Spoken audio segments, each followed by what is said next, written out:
కాంగ్రెస్ తెలంగాణ ఇన్ఛార్జిగా మీనాక్షి నటరాజన్ 10 రాష్ట్రాలకు కొత్త ఇన్ఛార్జీలు ప్రకటించిన పార్టీ హైకమాండ్ మధ్యప్రదేశ్ కు చెందిన మీనాక్షికి రాష్ట్రంతో ప్రత్యేక అనుబంధం 2022లో భూదాన్ పోచంపల్లిలో పర్యటన.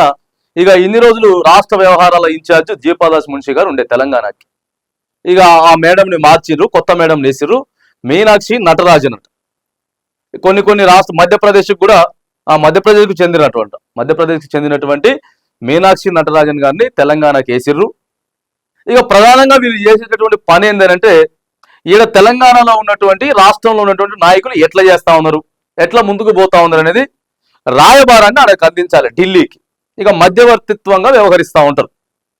దీపాదాసి మున్సి గారు మరి ఫెయిల్ అయి తీసేసిండ్రా, లేకపోతే అనేకమైనటువంటి కొన్ని కంప్లైంట్స్ కూడా పోయినాయి. దీపాదాసి మున్సి గారి మీద కొన్ని కంప్లైంట్స్ అయితే పోయినాయి. ఇక పెద్దగా ఎంతమంది మార్పులు చేసినా కూడా వినరు నాయకులు, కాంగ్రెస్ పార్టీ నాయకులు వినరు. ఈడ వినే పరిస్థితి ఉండదు.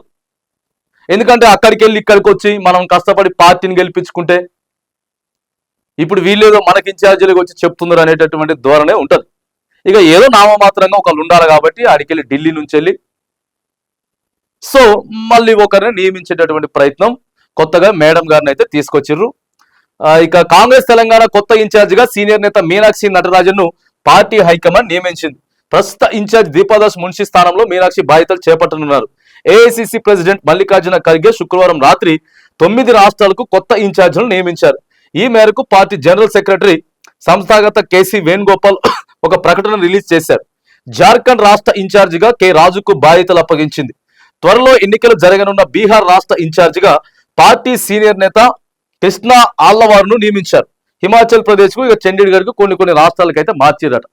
కొన్ని ఎక్కడైనా సరే అధికారంలో ఉన్నటువంటి కాంగ్రెస్ పార్టీ అధికారంలో ఉన్న దగ్గర కొద్దిగా అధికారంలో ఉన్న దగ్గరే ఏమి లేదు ఇన్ఛార్జీల ప్రభావం. ఇక అధికారం లేని చోట ఏముంటది, కానీ తెలంగాణలో అధికారంలో ఉన్నది కాబట్టి మరి ఇక దీపాదాస్ మున్షి గారిని అయితే కొంతమంది మామూలుగా కాదు, ఇక మేడం గారు మాకు పదవులు ఇప్పించండి ఇప్పుడు, ఎందుకంటే ఓవైపు పిసిసి పదవులు ఉన్నాయి, ఓవైపు మంత్రులు ఉండిపోయినాయి. ఇక మేడం గారు అలా రిక్వెస్ట్ చేస్తే ఖచ్చితంగా మా పేరును ప్రతిపాదిస్తే అయిపోయింది అని అనేక మంది కూడా ఇక మేడం గారి దగ్గర మెప్పు పొందడానికో లేకపోతే ఇక వేరే రకాలుగా చాలా మంది ఇప్పుడు వాళ్ళ పరిస్థితి ఏందో మరి ఇక అంతే కదా.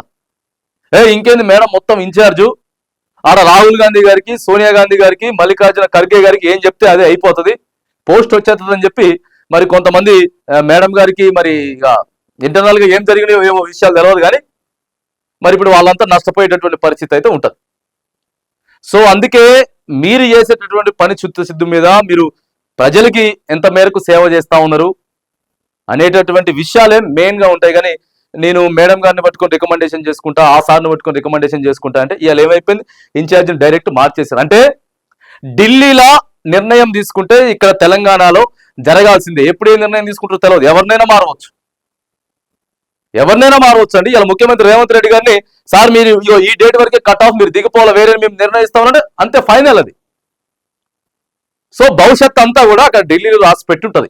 రాత్రికి రాత్రే 9 గంటలకు నిర్ణయం తీసుకుంటే అది ఇక్కడ ఇంప్లిమెంటేషన్ అయిపోతున్నది.